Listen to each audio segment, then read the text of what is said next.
What do your cognitive functions want for Christmas? Here's my list. TI, Introverted Thinking, wants a holographic debate arena, a room where historical figures and philosophers are holographically recreated for live debates and discussions. Extroverted Thinking, TE, wants a robotic empire, which is a set of interconnected AI robots that can build and manage businesses and create this self-sustaining empire of efficiency.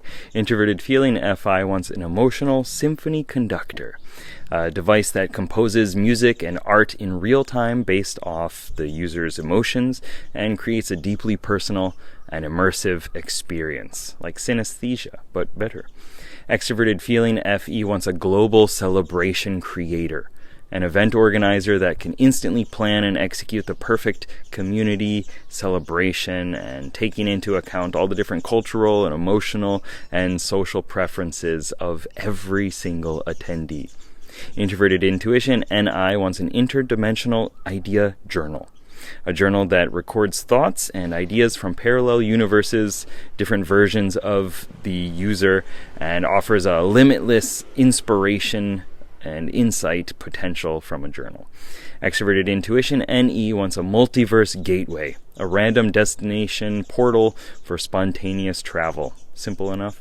Introverted Sensing, SI, wants a sensory time capsule, a device that perfectly captures and replays past smells, tastes, and touches, providing a full sensory throwback experience. Extroverted Sensing, SE, wants an epic experience generator, a highly advanced simulation pod or real-life transformation pod, I suppose, that can create any extreme sport or adventure experience that you can imagine, from surfing giant waves to free falling from space. Sounds great. What do your cognitive functions want? And happy holidays. Bye.